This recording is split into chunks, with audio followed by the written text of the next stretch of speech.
Alléluia. Alléluia. Gloire et honneur à toi, Seigneur. Gloire et honneur à toi. Merci, Père.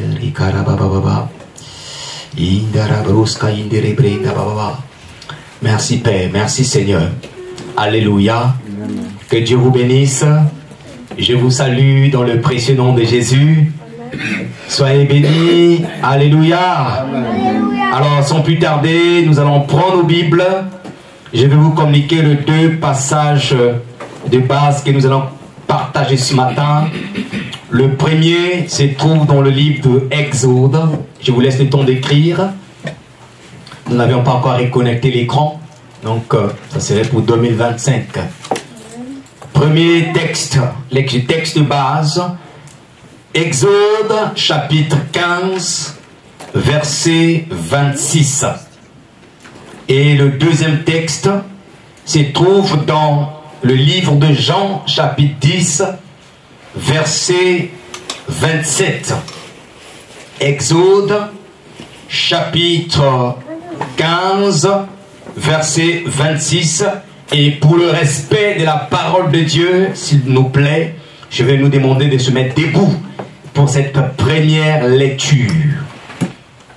Exode, chapitre 15, verset 26. Il est écrit: si tu écoutes, il dit, si tu écoutes attentivement la voix de l'Éternel, ton Dieu, si tu fais ce qui est droit à ses yeux, si tu prêtes l'oreille à ses commandements, si tu observes toutes ces lois, je ne te frapperai d'aucune des maladies dont j'ai frappé les Égyptiens. Car je suis l'Éternel qui te guérit. Amen. Amen. Jean chapitre 10, verset 27. Jean 10, verset 27. Il est écrit: mes brebis entendent ma voix. Je les connais et elles me suivent. Parole du Seigneur. Amen. Vous pouvez vous asseoir, merci beaucoup. S'il plaise à Dieu, nous partagerons les autres versets au fur et à mesure, mais ceux qui prennent note, prenez ces deux versets dans un premier temps. Le thème que j'aimerais nous partager ce matin s'intitule « Écoutez la voix de l'Éternel ». Écoutez la voix de l'Éternel. Écoutez la voix de l'Éternel. Dans les deux textes qu'on a lus tout à l'heure, dans Exode 15, verset 26, dans Jean chapitre 10, verset 27,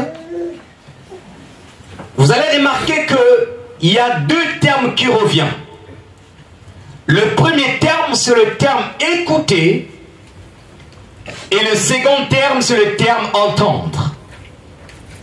La Bible dit, si tu écoutes attentivement la voix de l'Éternel.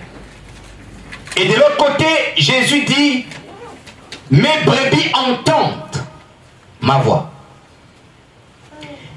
Théoriquement, les deux termes ne parlent pas de la même chose. Théoriquement, les deux termes sont différents. Lorsqu'on parle d'entendre, entendre, c'est la capacité qui se base sur l'oreille.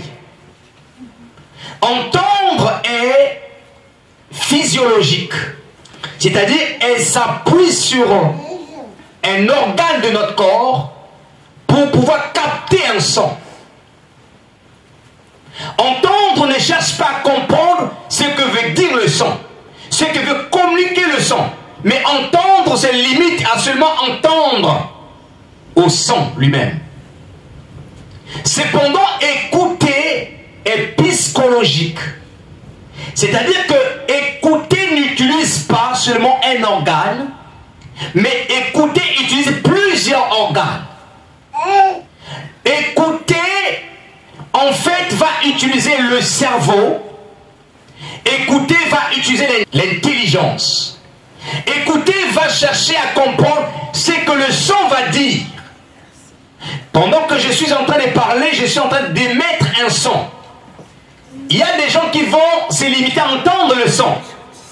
C'est-à-dire que pendant tout le temps que je vais prêcher, ils vont sortir de cet endroit sans rien comprendre, sans rien chercher à savoir ce que la pensée de Dieu voulait nous dire. Mais par contre, il y en a d'autres, au-delà du son que je suis en train de mettre au travers de ce micro, ils vont plonger en profondeur, non seulement sur la base des paroles que je vais dire, mais ils vont aller chercher ce que l'esprit réellement veut dire. Et ils vont capter la pensée de l'esprit. Est-ce que quelqu'un me comprend? Amen. Et donc, lorsque tu viens de la maison de Dieu, ne te limite pas à entendre, mais va au-delà d'entendre, c'est-à-dire cherche à écouter. Cherche à comprendre quelle est la pensée que Dieu veut communiquer au travers de son serviteur. Lorsque tu ouvres ton intelligence, lorsque tu ouvres ton cerveau pour écouter, tu seras capable d'écrire de bout en bout le message que le pasteur donne. Alléluia. Et le diable souvent, quand on vient de la maison, il nous empêche d'écouter. Il peut te permettre d'entendre, mais il va t'empêcher d'écouter. Ce qui fait que beaucoup de gens, tu peux venir des mois à l'église, mais rien ne se passe. Pourquoi? Parce que tu es habitué à entendre et non pas écouter. Tu ne cherches pas à aller en profondeur. Qu'est-ce qu'il voulait réellement dire? Qu'est-ce que le Saint-Esprit voulait nous parler au travers de son serviteur? Alléluia.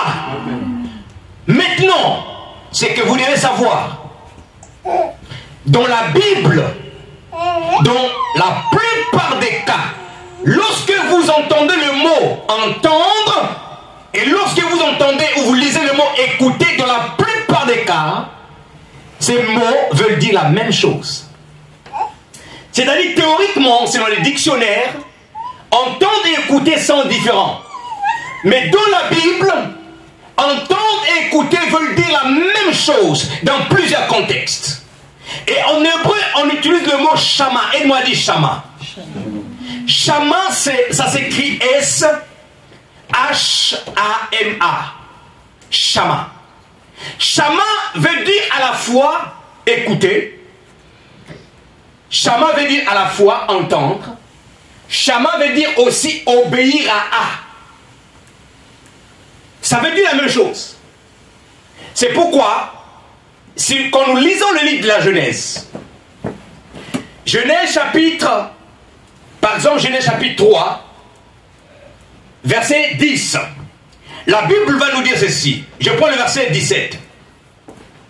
La Bible nous montre que, à partir du verset 10 jusqu'au verset 17, une conversation entre Dieu et Satan.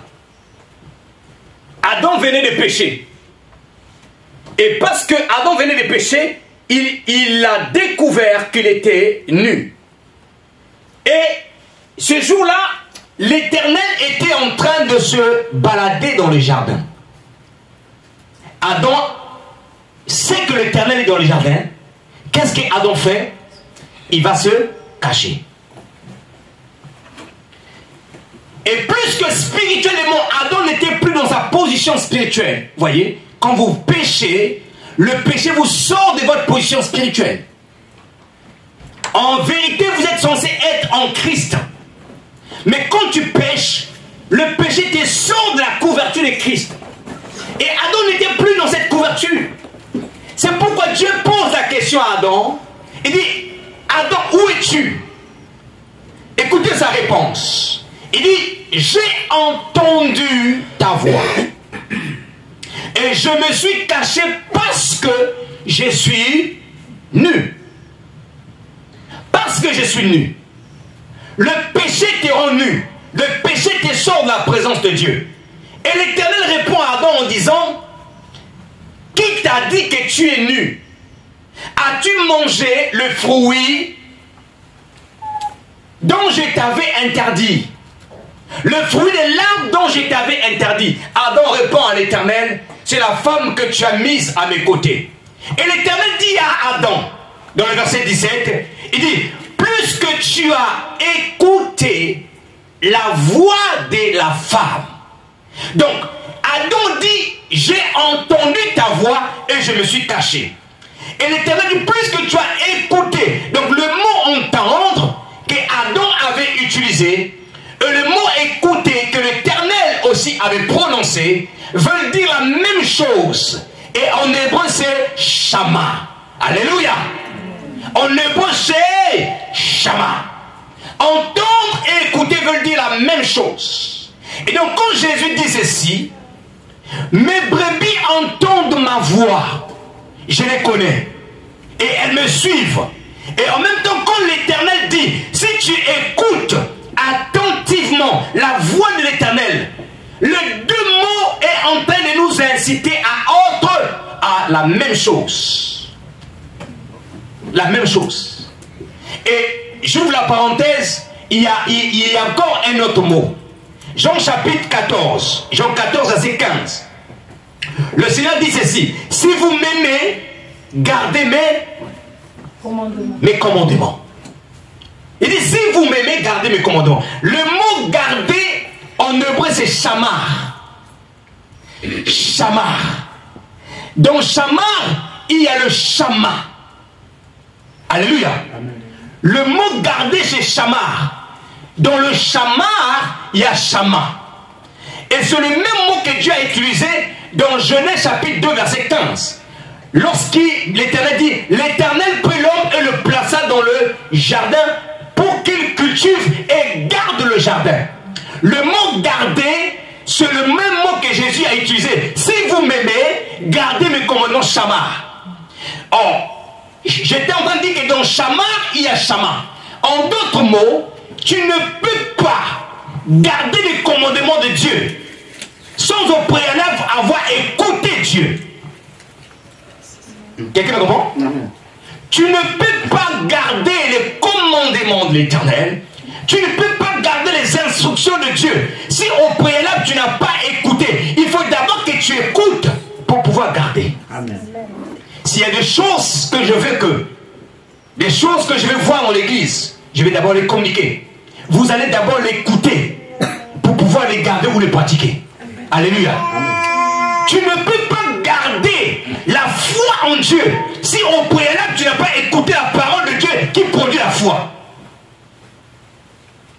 Donc il n'y a pas de shamar sans le shama. Le shama c'est écouter. Le shama c'est entendre. Le shama c'est obéir à. Donc toutes les fois que nous lisons dans la Bible que Dieu est en train de nous dire ceci, écoute ma voix. Toutes les fois que tu entends, tu lis dans ta Bible, il est en train d'écrire que mes brebis entendent ma voix. En vérité, Dieu est en train de t'interpeller pour obéir à ses instructions, obéir à sa voix. Est-ce que je parle à quelqu'un ce matin? Amen.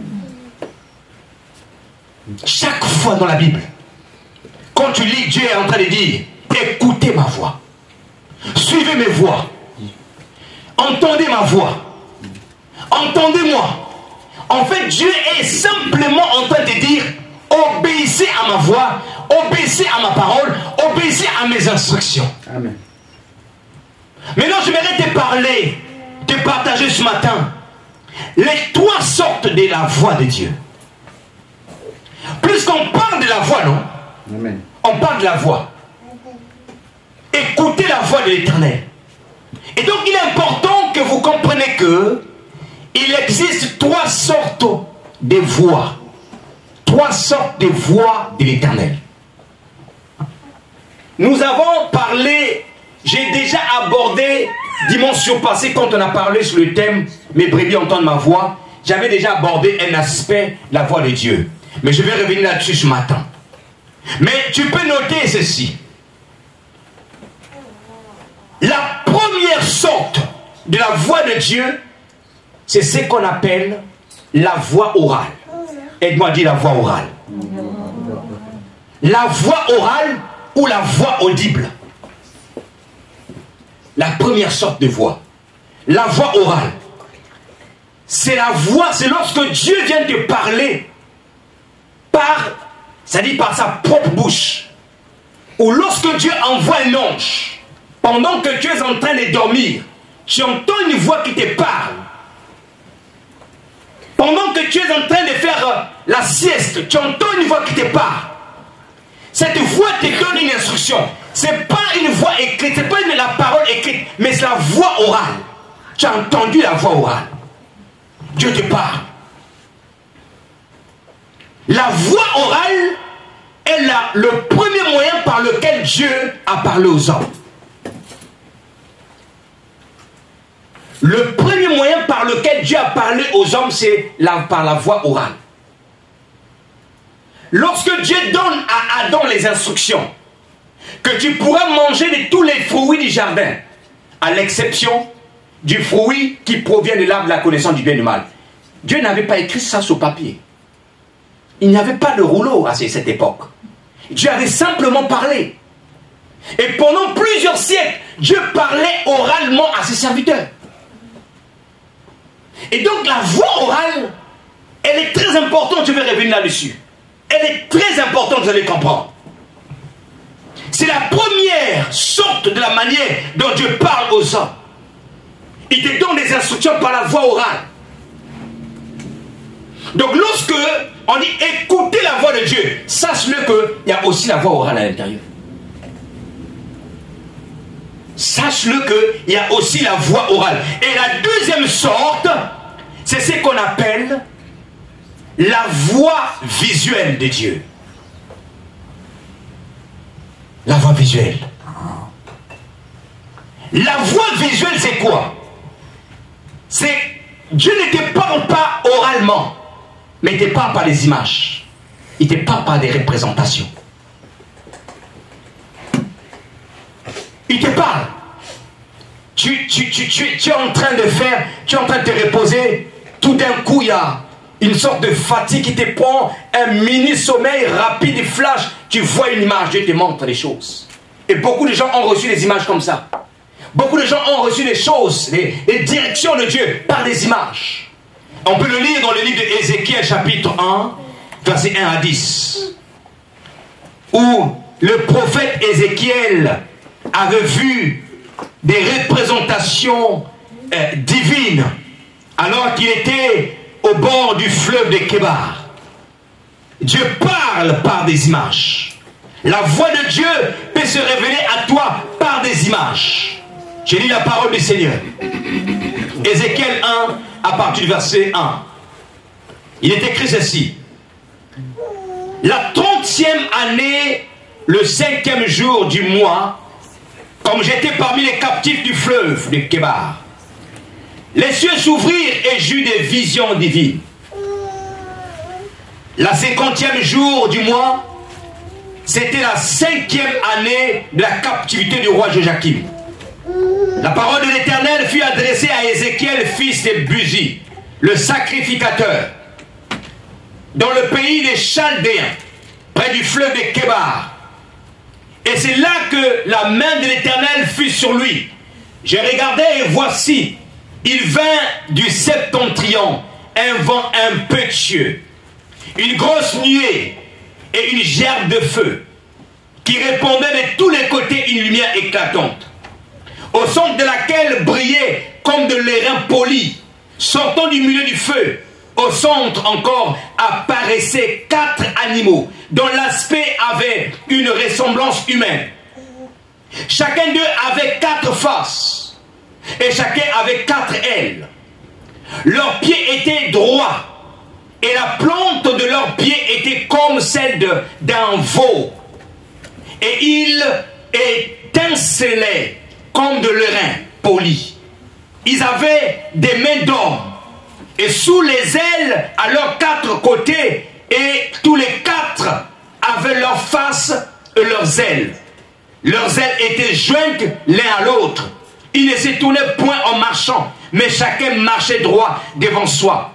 Quant à la figure de leur face, ils avaient tous une face d'homme, tous 4 une face de lion, à droite, tous tous quatre une face de bœuf à gauche et tous quatre une face d'aigle. Ézéchiel voit une image. Il voit une représentation. Dieu vient se révéler à Ézéchiel. Dieu vient montrer à Ézéchiel les quatre faces de Dieu. Il montre à Ézéchiel les quatre faces. Parce qu'Ézéchiel devrait découvrir les quatre faces de l'Éternel. Et nous en avons déjà parlé ici. Ce qui représentait les lions, ce qui représentait l'aigle, ce qui représentait le bœuf et ce qui représentait l'homme, la face de l'homme. Dieu parle à Ézéchiel. Il lui montre des images. Et ces images communiquaient un message. Donc Dieu peut te parler par des images. Tu dors la nuit, tu vois des images. Tu reçois des images. Sans entendre une voix. Mais seulement les images te parlent, te communiquent un message. Et quand vous lisez même le livre de Daniel aussi avait vu des images. Il a reçu des images. Mais quant à Daniel, qu'est-ce qui va se passer? Daniel va poser la question à l'ange, c'est qu'est-ce que signifiaient ces images. Et je vais lire Daniel chapitre 7, verset 7. Daniel 7, verset 7.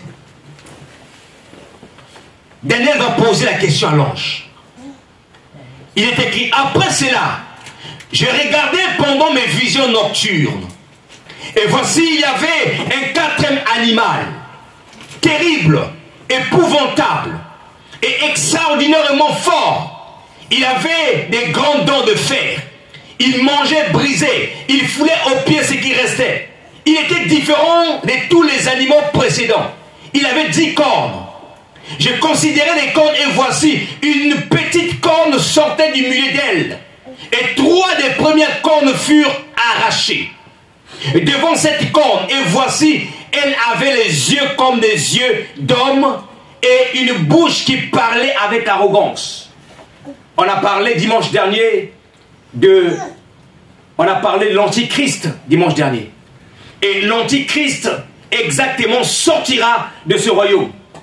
Parce que les 10 cornes ici, écoutez, Daniel va poser la question, je vais les lire. Il dit ceci, dans le verset, il dit dans le verset 23, je ne prends pas tout le verset, il me parlait ainsi, le quatrième animal que tu as vu, voyez, le quatrième animal que tu as vu, là l'ange commence à donner à Daniel la signification. Le quatrième animal que tu as vu, c'est un quatrième royaume qui existera sur la terre, différent de tous les royaumes, les autres royaumes, et qui dévorera toute la terre, la foulera et la brisera. Les 10 cornes, ce sont 10 rois qui s'élèveront de ce royaume. Un autre, après eux, il sera différent des premiers, il abaissera 3 rois. Il prononcera des paroles contre le Très-Haut, il opprimera les saints du Très-Haut, et il espérera changer le temps et la loi de Dieu. L'Antichrist sortira de ce royaume, de cette petite corne qui est sortie et qui avait arraché les 3 autres royaumes. C'est de là que l'Antichrist sortira, au moment du temps de la tribulation. Donc Daniel voit des images, Dieu lui parle en images, mais il va poser la question à Dieu. Qu'est-ce que cela signifie? Peut-être que toi aussi tu vois des images, mais parfois il faut poser la question à Dieu. C'est qu'est-ce que ces images signifient? Et lorsque tu vois des images par exemple qui sont négatives, l'habitude est de détruire ces images. Et l'habitude de refuser ces images. Alléluia. Parce qu'il y a certaines images que nous voyons, le diable aussi les envoie. Alléluia. Et si tu acceptes des images négatives dans ton subconscient, tu vas permettre à ce que ces images puissent se reproduire dans ta vie. Donc quand c'est une image négative, bien-aimé, annule et détruis ces images. Mais quand c'est un message qui vient de Dieu, pose la question à Dieu. Père, qu'est-ce que cela signifie? Que signifie cette image? Donc la deuxième manière dont Dieu parle, la deuxième voie de Dieu, c'est la voie par visuel, la voie par des images. Job dit ceci. Pourtant, Job 33, Dieu parle de différentes manières, mais personne n'y fait attention. Il parle la nuit par des rêves, par des visions. Quand un profond sommeil saisit les humains, Dieu parle. N'ignore jamais les images que tu vois quand tu dors. Parfois tu n'as pas entendu une voix, mais tu as simplement vu des images. N'ignore jamais cela. Une stratégie que l'ennemi utilise aussi, c'est que il aime bien balayer les images. Il y a quelqu'un déjà, c'est déjà arrivé à quelqu'un, tu as rêvé quelque chose, mais quand tu te réveilles, tu ne te souviens plus de rien.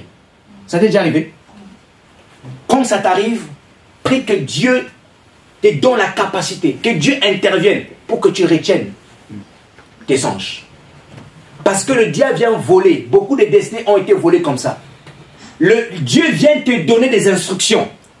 Le diable va passer derrière pour empêcher que tu te souviennes de ces instructions-là. Et tu dis, mais Dieu ne me répond pas. Non, Dieu te répond. Mais c'est parce que quand tu te réveilles le matin, tu ne te souviens plus de rien.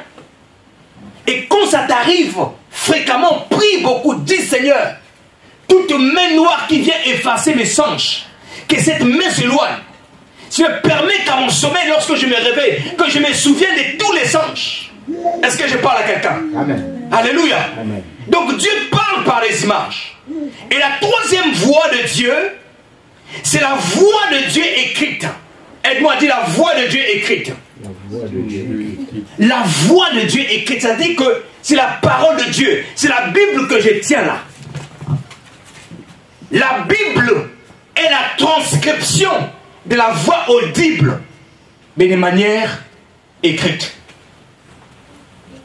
La voix de Dieu écrite, c'est la transcription de la voix audible.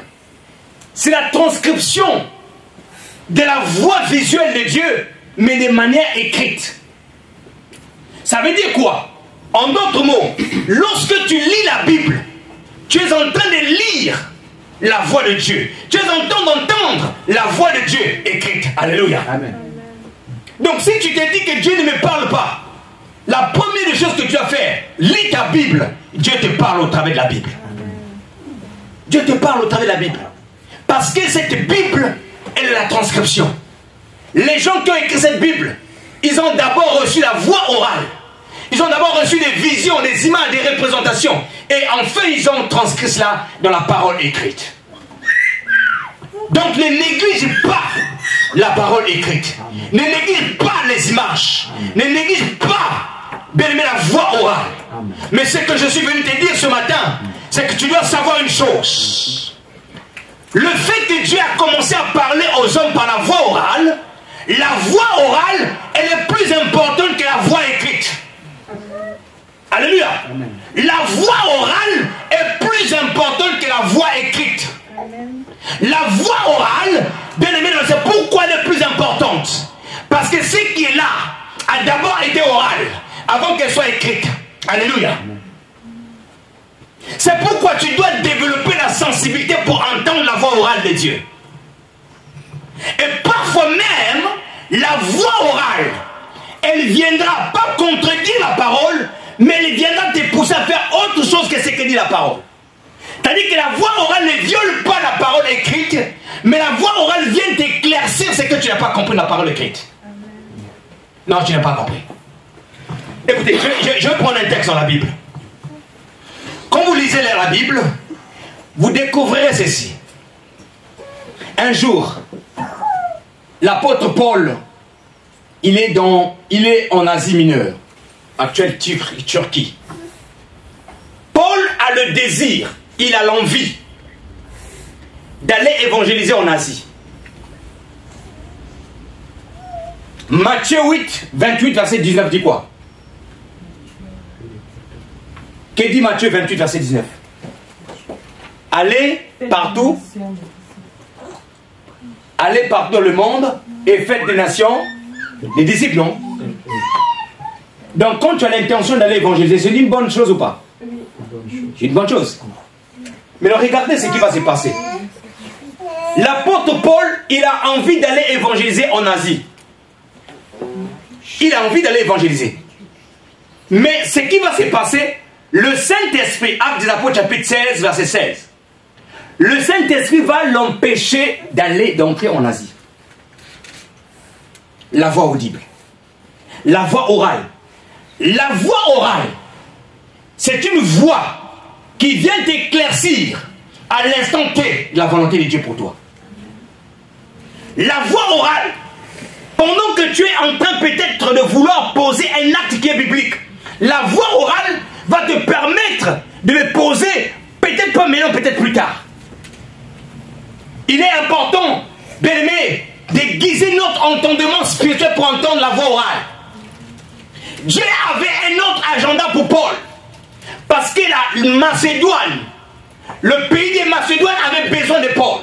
Mais Paul, entre-temps, il veut se rendre en Asie. Et là, Dieu lui parle. Il dit, tu ne rentreras pas en Asie. Et Paul reste. Et la nuit, quand Paul dort, il fait un songe. Il voit un Macédonien qui est en train de prier Paul, viens nous sauver. Et Paul comprend que la mission à cet instant-là n'était pas en Asie, mais c'était en Macédoine. Alléluia. Pourquoi? La voix audible.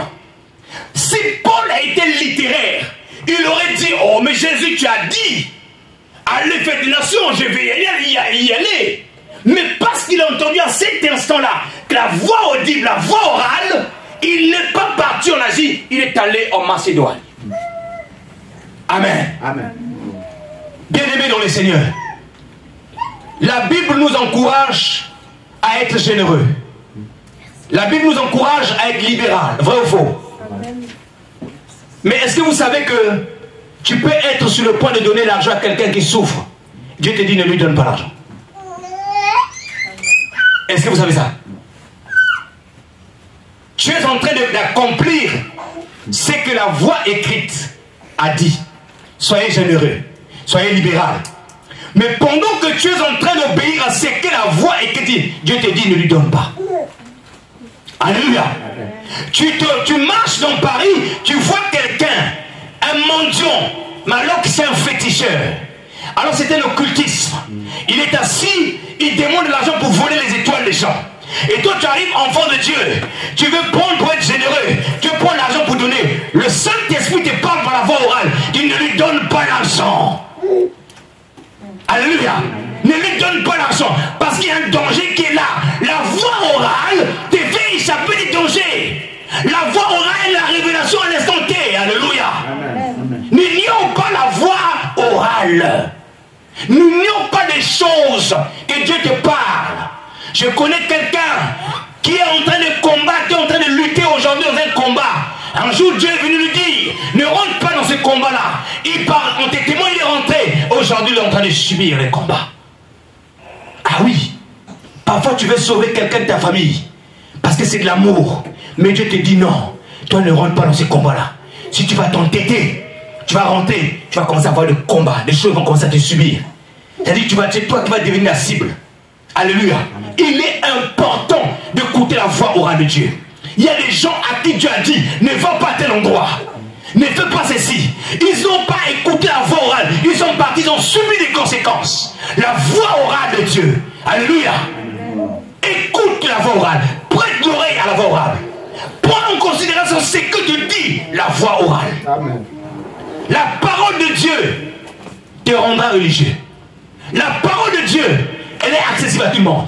On a écrit la Bible, on la vend au marché, on la vend dans les magasins. N'importe qui peut aller acheter la Bible, même les féticheurs, même les occultistes, ils achètent des Bibles, ils vont lire la Bible.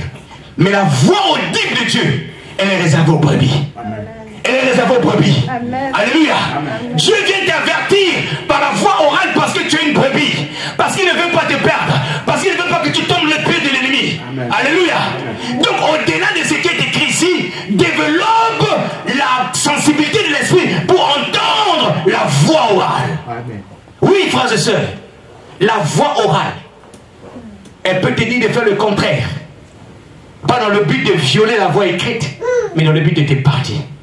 Dans le but de te protéger. Dans le but de te dire que ce n'est pas le moment de le faire. Est-ce que je parle à quelqu'un ce matin? Oui, frères et sœurs. La voix orale. Lorsque la Bible dit, si tu écoutes attentivement la voix de l'Éternel, frère, si tu écoutes attentivement la voix, la Bible dit ceci, je ne te frapperai d'aucune maladie dont j'ai frappé les Égyptiens. Quand tu écoutes en permanence, attentivement, qu'est-ce qui va se passer? Tu es épargné des dangers, tu es épargné des maladies. Si tu écoutes, le problème que nous avons aujourd'hui, c'est que très peu de gens écoutent. Très peu de gens écoutent. Et il y en a même qui ont la grâce d'écouter, mais qui ne mettent pas en pratique. C'est pourquoi le Seigneur a dit ici, l'Éternel dit, dans Lévitique, dans Genèse, Exode 14, 15 que nous avons lu tout à l'heure, le Seigneur insiste en disant, si tu écoutes attentivement la voix de l'Éternel ton Dieu, si tu fais ce qui est droit à ses yeux, si tu prêtes l'oreille à ses commandements, si tu observes toutes ces lois, dont je ne te frapperai d'aucune maladie. L'Éternel insiste dans le fait que on peut avoir la grâce d'écouter et ne pas obéir. Et c'est pourquoi la suite